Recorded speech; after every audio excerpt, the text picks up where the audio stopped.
Bonjour, voici un petit tutoriel dans lequel je vais vous expliquer comment faire les opérations de prêt et de retour de livres dans Regard. Toute l'information que je vais vous donner là, dans le tutoriel est consignée dans un aide-mémoire que vous pouvez trouver sur le site de la commission scolaire à l'onglet, je vais vous montrer. Donc, voilà, je partage mon écran. Donc, sur le site de la commission scolaire, et à l'onglet Services, Bibliothèque.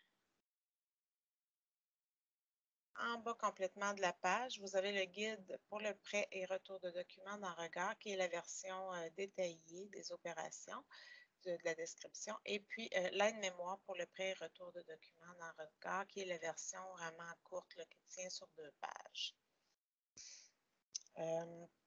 Ensuite de ça. Donc, pour ouvrir Regard, il faut commencer par ouvrir une session dans l'ordinateur de la bibliothèque. Normalement, vous ne devez pas entrer avec votre code régulier. Vous devez entrer avec un code conçu spécialement pour cet ordinateur-là, qui devrait normalement être quelque chose du genre regard, point, le numéro de votre école, qui serait le nom et le mot de passe, ce serait le même nom. Donc, pour avoir, normalement, on l'affiche quelque part près de l'ordinateur, il devrait déjà être affiché. Sinon, vous pouvez vous informer à votre technicien informatique. Donc, voilà. Ensuite, l'icône de regard, c'est celui-ci. On l'ouvre, évidemment. Là, vous allez devoir entrer un code, un mot de passe et un profil sécurité. Les trois, c'est BIBL suivi de, en fait, le code d'authentification, c'est BIBL suivi du numéro de votre école. Votre mot de passe, c'est uniquement BIBL tout court. Et puis le profil sécurité, c'est encore là BIBL plus le mot de passe de le numéro de votre école. Voilà. Donc, on entre ici. Une fois dans Regard, il se peut que, comme en ce moment, il y a déjà des fenêtres d'ouvertes, parce que chaque type d'opération qu'on peut faire dans Regard s'ouvre dans une fenêtre différente. Donc, pour faire un prêt de livre, on doit aller dans la fenêtre Circulation et pour faire un retour de livre, dans la fenêtre Retour. Pour ouvrir les fenêtres, on peut aller dans le menu Favoris ici, où est-ce qu'on voit les différents choix de fenêtres. Donc, nous, on veut circulation. Par contre, comme on peut voir, il y avait déjà des fenêtres ouvertes. On peut accéder aux fenêtres qui sont déjà ouvertes via ici l'onglet Fenêtres. Donc, on peut voir ici que j'ai retour et circulation d'ouvert. Donc, moi, je veux la fenêtre de circulation. C'est celle-ci qui est ouverte. On le voit dans le petit coin ici à gauche. Donc, la première étape, ça va être de chercher mon élève à qui je veux prêter le livre. Je peux chercher l'élève soit par son nom ou par son numéro de groupe. Donc, pour faire la recherche, il faut que je m'assure que ce soit vraiment la case sélection de l'emprunteur qui est un peu plus foncée que le reste.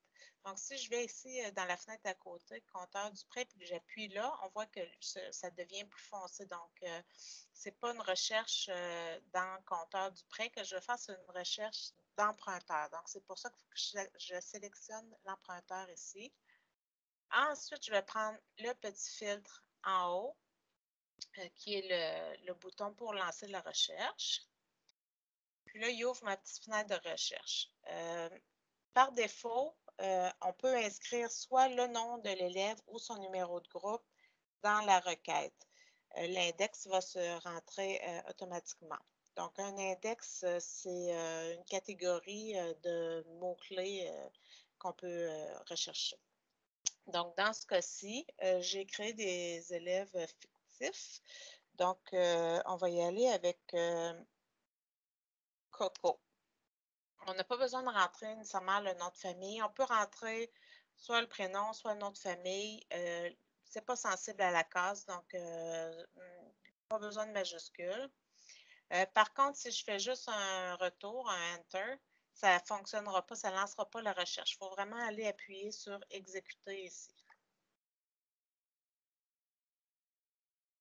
Et voilà. Donc, toutes les fenêtres, il faut savoir que c'est ajustable, les formats de fenêtres. Comme ici, je ne vois pas vraiment ma liste d'élèves.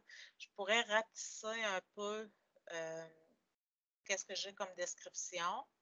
Je peux agrandir cette fenêtre-ci aussi. Donc, vous pouvez toutes les ajuster là, selon ce que la grandeur de votre écran. Donc, voilà. On voit ici dans ma liste que j'ai Coco Chanel et Caillou Coco. Donc, disons que je voulais prêter au deuxième élève ici. Donc, il faut que je m'assure que la petite flèche soit vis-à-vis de l'élève à qui je veux prêter mon livre. Une fois que j'ai bien sélectionné mon élève, je vais aller dans la petite fenêtre en dessous qui s'appelle Prêt. Je place mon curseur dans Document et puis là, je peux tout simplement, avec le numérisateur de code barre, le petit scanner de la bibliothèque, scanner le code de document de la bibliothèque, pas le code ISBN, là, qui est le code qui est déjà vraiment imprimé sur le livre, mais vraiment le code sur lequel figure le nom de la bibliothèque. Donc, par exemple, ici, on peut aussi l'inscrire à la main, par exemple, si le scanner ne fonctionnait pas ou pour une raison ou pour une autre, le code est abîmé, puis ça ne fonctionne pas bien, on pourrait l'écrire à la main. Ce que je vais faire ici, étant donné que je n'ai pas vraiment le livre en main, donc, j'entre le numéro du document. Hop! Donc, vous voyez, celui-là, il ne fonctionne pas. Donc, ce que je vais faire, quand il arrive une erreur comme ça, l'application a tendance là, à geler complètement, puis là, on ne sait plus quoi faire, il n'y a plus moyen de rentrer aucune information.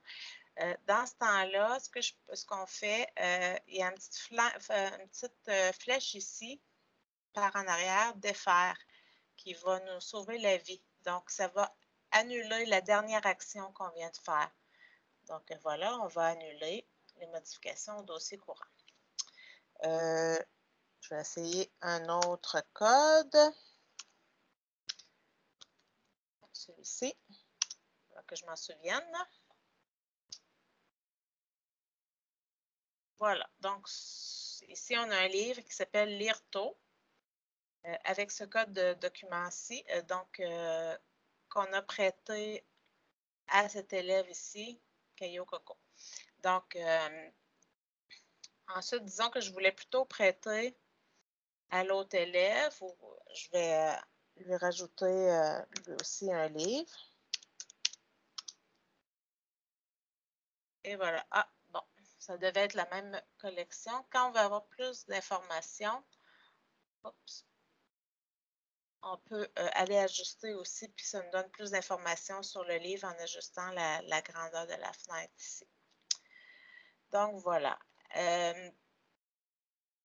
Maintenant, si j'avais voulu chercher tous les élèves de mon groupe, j'aurais pu inscrire, là je suis encore allée ici dans mon petit filtre pour lancer une recherche. J'aurais pu tout simplement inscrire le nom de groupe de l'élève. Voilà, donc 502.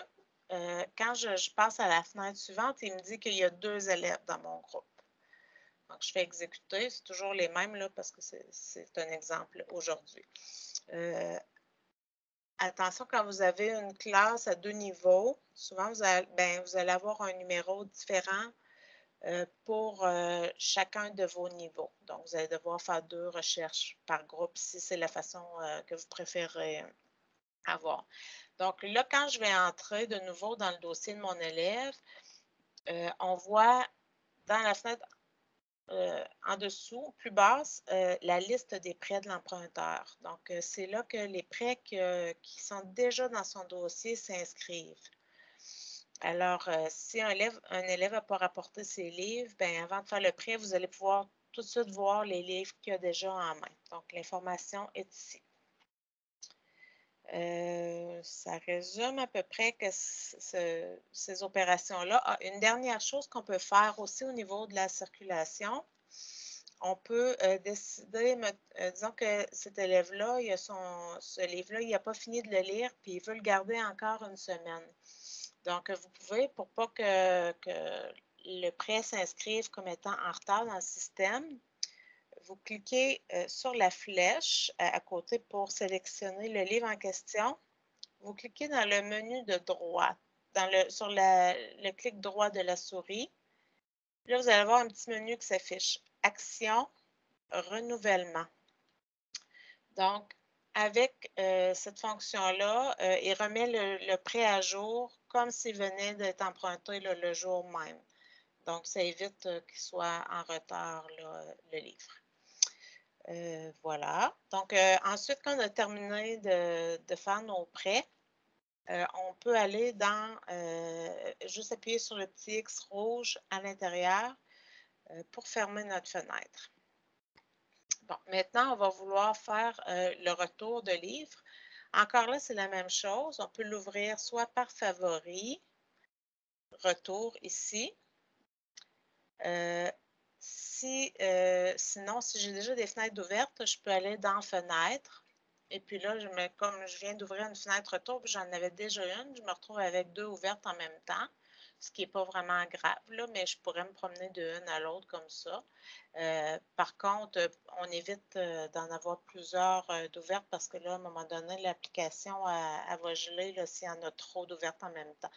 Donc, et puis c'est complètement inutile. Donc, on peut en fermer une et garder seulement une fenêtre de retour d'ouverte. Et puis là, ben ça, c'est très, très simple. Normalement, moi, je vous recommande, quand vous arrivez à la bibliothèque, de faire tout de suite votre retour de livres avec les livres que les élèves vous rapportent de la dernière visite. Comme ça, quand vous allez arriver pour faire votre prêt, dans le module circulation, vous allez pouvoir voir si l'élève a encore des livres à son nom. Parce que sinon, il peut vous dire oui, oui, je l'ai rapporté, mais comme vous n'avez pas fait encore votre retour dans le système, vous ne pouvez pas vérifier rapidement, là. Donc voilà, pour faire votre retour, vous placez le curseur sous document, comme ici. Puis là, ben, vous allez entrer le numéro, scanner le numéro du document. Puis le retour se fait automatiquement dans le système. Disons que, encore là, j'entrerai un numéro comme celui de tout à l'heure qui ne fonctionne pas. Donc, ça veut dire qu'il n'y a pas de document associé à ce numéro-là dans le système. Là, le système regarde, nous affiche un message d'erreur. Donc, corriger la donnée invalide. Ce que vous devez faire dans cette situation-là, vous faites OK. Et puis, toujours la petite flèche en haut, défaire, pour annuler la dernière action. Donc, et puis vous faites oui. Et voilà, on est correct là, pour continuer nos opérations. Donc, là, je pourrais encore là retourner l'autre livre de tout à l'heure qu'on avait fait un prêt aussi. Donc, ça résume pas mal les opérations de prêt et de retour. Quand on a terminé, on ferme par le petit X et puis on ferme notre application. Et voilà.